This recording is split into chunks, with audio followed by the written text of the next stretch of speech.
Halo Wars 2, the long-awaited sequel that brings you back in the fray, this time against a new enemy, the Banished. In the gameplay department, Halo Wars 2 feels similar to Halo Wars 1 control-wise, with new features added on to make it a little easier to maneuver around the field. Even with the additions, however, it can still be hard to create groups of certain types quickly, as well as maneuvering to a select hero or unit without accidentally picking a few other ones you didn't mean to pick, unless of course you don't mind going extremely slow in the heat of battle. The controls for all of the modes feel mostly right as well, with everything feeling for the most part balanced between the units and counter units, with the only real thing that may add unbalance being Blitz mode. If you have good strategy, you'll probably win a lot of your earlier battles, but how the card system is set up, I can definitely see players investing tons of cash on the game, getting an advantage, but again, it's pretty random, and if you play primarily on competitive modes, you won't be hindered at all.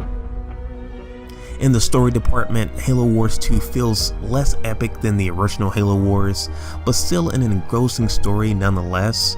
You won't have the epic cutscenes of Spartans mowing down Covenant elites, but you will get the old Halo art style with the Banished leader Atriox kicking butt. If you're a Halo fan, however, the story is great in the sense that it sets up Halo 6 in a nice way with a new enemy that I'm actually very excited for. But if you're not a big Halo fan, then the story on this one may not be as immersive as the previous Halo Wars, especially with how this one ends. In the soundtrack department, Halo Wars 2 is back at it again with the awesome sounds. The music themes while playing online feel good to listen to, as well as while browsing through the menu in the campaign. If you like the music in the other Halo games, you'll love these tunes, and if not, you'll still love them. In the immersion department, Halo Wars 2 makes you feel like you're in the action for a lot of the campaign missions, but still feels like it's lagging in fully immersing you. The cinematic scenes and missions right after them feel immersive, but other than those, it's hard sometimes to know what leader you are, or even if you're a leader or just a random dude controlling all of these UNSC soldiers in battle. Also online, it feels like it's missing something to fully immerse you in the battles. In the genre department, Halo Wars 2 does a pretty good job in fitting in its RTS stature.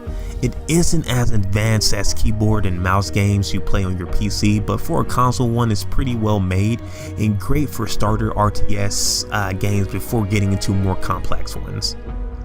In the replay department, Halo Wars 2 offers enough content to keep you coming back for months. Outside of the story mode, there's also the many competitive modes to play solo or with friends, as well as the new Blitz mode where you can constantly evolve months on end. In the fun department, Halo Wars 2 was a great game that I still have fun playing now. It may not be perfect or complex like its PC predecessors, but it's still a fun game that gives console users more strategy and tactile play in their lives.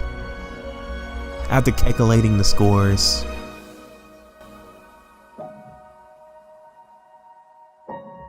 Halo Wars 2 gets a 5 out of 7.